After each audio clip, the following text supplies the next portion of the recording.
তো হ্যালো বন্ধুরা, তোমরা দেখতে পাচ্ছ আমি এখন সবজি কাটছি।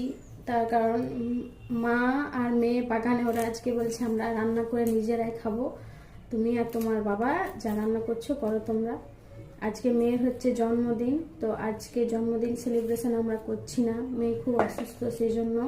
আর যার জন্মদিন সে যদি ঠিক না থাকে তাহলে আর আমাদের কিসের মজা লাগবে।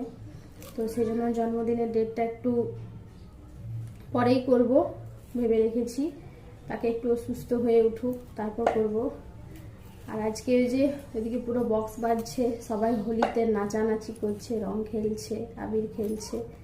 তো আমরা এবছর হোলি খেলছি না, তার কারণ ঠাকুমা মারা গেছিল। তো সবাই বলে এক বছর না হলে হোলি খেলতে নেই, সেজন্য আমরা হোলি খেলছি না। মেয়েও খেলেনি, আমরা খেললে হয়তো মেয়েও খেলতে চাইতো, আর ওকে খেললে পরে আবার স্নান করাতে হতো, জ্বর এসছে। তো